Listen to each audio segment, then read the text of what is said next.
ก็ไปมาหลายๆเดือนน่ะ 30 ปีเยอะ ถึงเปียกสั่งว่าก็เอาเงินมาเป็นคนถือ10 ล้านนะใช้คนถือไปตั้งตั้งปีเนี่ย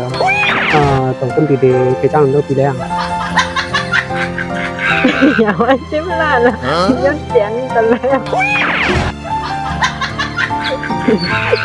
เสียแนว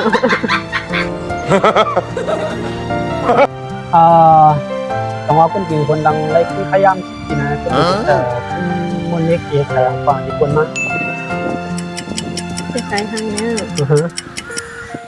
อย่าว่า10 ปีละภายหลังจน3 ปีเมื่อไปรู้จักกันก็ป้อ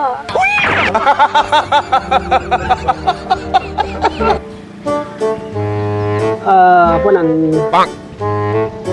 ทั้งคนถือย้อนสู้อะไรตามคอยาวกองเป็นเท่ไหนคนถือย้อนสู้หังดีมาลองเท่นั่นน่ะ ทั้งตีอ่ะ หือ ตีนะ เท่อะ ทำอะไรกัน เพราะว่าเขาย้อนสู้หังเป็นซ้ำนั่นน่ะ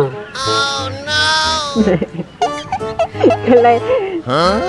ะไรก็หาทางอย่างนี้ลังนี่